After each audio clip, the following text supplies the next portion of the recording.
Hi, my name is Ashley Moore.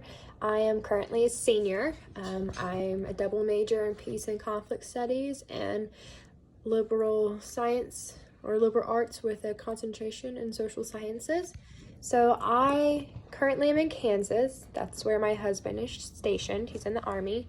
And I am from Winston-Salem, North Carolina.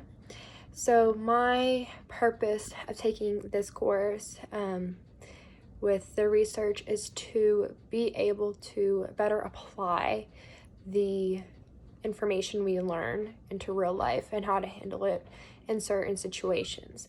I'm looking into going to human resources, so working out conflict between people in work environments is very relevant for me. And so this will give me a good understanding of how to go and do that going forward. My perspective on social change is that it's only going to progress as much as society and people within society are willing. Meaning that, it's obviously the way, you see riots and protests and how a lot of protests lead to movements and changes. It's what everyone's willing to do. And I think that a lot of times it can be done in a positive light. And I think that when harm and violence is involved, no social change is going to happen.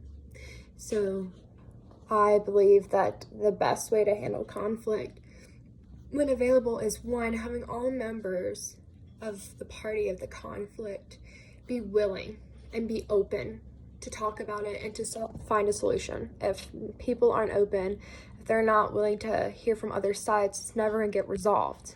From then, I would also see if there's a mediator that can be possible, a third party, someone who's unbiased to both, even though that can be very hard. And that way, when someone's overstepping, someone can come in the middle and say, okay, let's take a step back. That, I believe, is the best way to handle conflict. Also, to be aware of each other's views and to be open and accepting of that, and knowing that someone else is going to perceive things different than you. And instead of trying to change how they respond to accommodate you, it's how can you understand them and accommodate them while they accommodate you. And that way everyone gets understood and they all feel like they're heard and listened to.